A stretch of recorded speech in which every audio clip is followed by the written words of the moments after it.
Bonjour à tous et bienvenue dans cette nouvelle vidéo. Aujourd'hui, on va continuer un petit peu à ranger et à organiser notre mini framework, notre projet PHP. Alors, quel est le prochain point à regarder? Pour moi, c'est le fichier footer.php et le fichier header.php qui sont ici à la racine. Ces deux fichiers, qu'est-ce que c'est? En fait, c'est vraiment la question qu'il faut se poser souvent en informatique, c'est qu'est-ce que c'est que cette variable? Qu'est-ce que c'est que ce fichier? À quoi il sert? Est-ce qu'il y a d'autres fichiers qui lui ressemblent? Est-ce qu'il y a d'autres variables qui lui ressemblent? C'est vraiment des questions qu'on se pose tout le temps lorsqu'on développe. Et ces deux fichiers, si on regarde de plus près, ce sont des petits bouts de HTML que l'on peut réutiliser à plusieurs endroits. Footer.php, même chose.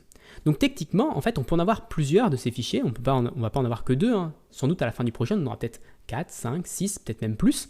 Et donc, est-ce qu'ils vont tous être à la racine ici dans notre blog.php?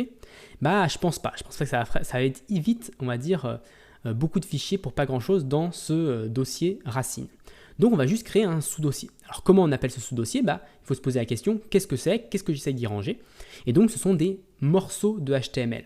Donc on pourrait appeler ça HTML partials par exemple, ou HTML views, ou partial views. Enfin voilà, il y a plusieurs termes. C'est après à vous de voir lequel vous paraît le plus naturel, lequel vous paraît le plus clair dans votre esprit et lequel vous allez retrouver plus facilement l'information. Donc moi je partais sur partials, HTML partials. Donc je vais créer ce dossier-là et je vais déplacer les deux fichiers à l'intérieur. Maintenant, ça va plus fonctionner. Si je reviens ici et que je réactualise, on voit que mon copyright ici a disparu. Pourquoi ça a disparu? Parce qu'il y a eu une erreur et du coup ça a fait planter ça n'a pas fait planter le script, mais du coup l'include ne s'est pas fait, le fichier a été déplacé, il n'existe plus et donc on n'a pas pu l'inclure. D'ailleurs, si je regarde ici dans mon php-s, on voit que j'ai des erreurs ici, comme quoi il n'a pas réussi à inclure header.php, qu'il n'a pas réussi à inclure footer.php. Par contre, on voit que c'est des PHP warning. Et c'est un point que je voulais revenir dessus. J'en ai parlé, je crois, il y a quelques vidéos. Mais c'est la différence entre include et require. La fonction include, si le fichier n'existe pas, une PHP va émettre un warning, mais ne va pas planter.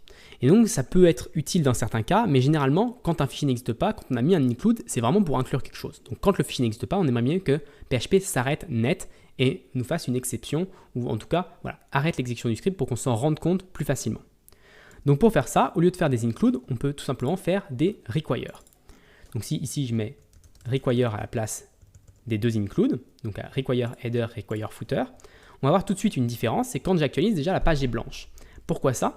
Parce qu'on a eu une exception, on a eu une erreur ici PHP, voilà, on voit que c'est marqué en rouge, et require a échoué à inclure header.php. Et vu que header.php est tout en haut, ça a arrêté le script et ça n'a rien affiché à la suite. Donc déjà, c'est un petit peu plus lisible pour nous, on voit tout de suite qu'il y a une erreur, et donc on peut mieux comprendre.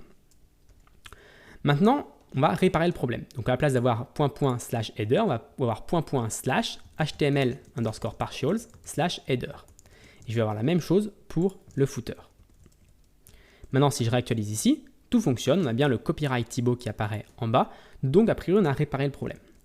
Maintenant on voit qu'on a un petit peu de répétition ici, le ./html partials, ./html partials ici, on voit que c'est un petit peu, on va dire, pas compliqué, mais si on doit le répéter plein de fois, ça peut devenir, si un jour on décide de renommer ce dossier, ça peut poser problème.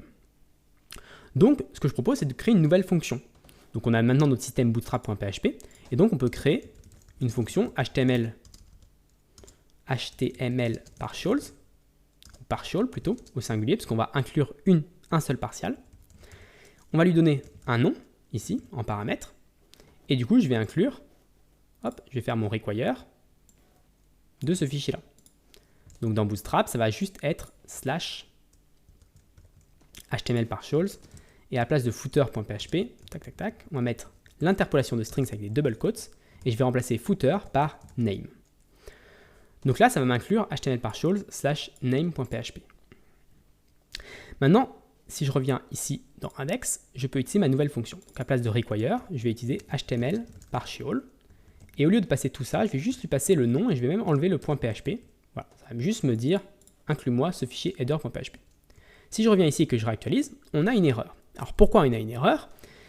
On voit qu'il n'a pas réussi à inclure le /HTML partials header.php. Alors pourquoi ça?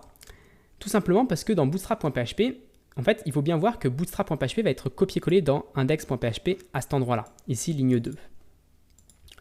Et ensuite, du coup, le /HTML /partials, le /HTML underscore partial, il va correspondre à public. Donc je vais aller chercher dans public /HTML partials.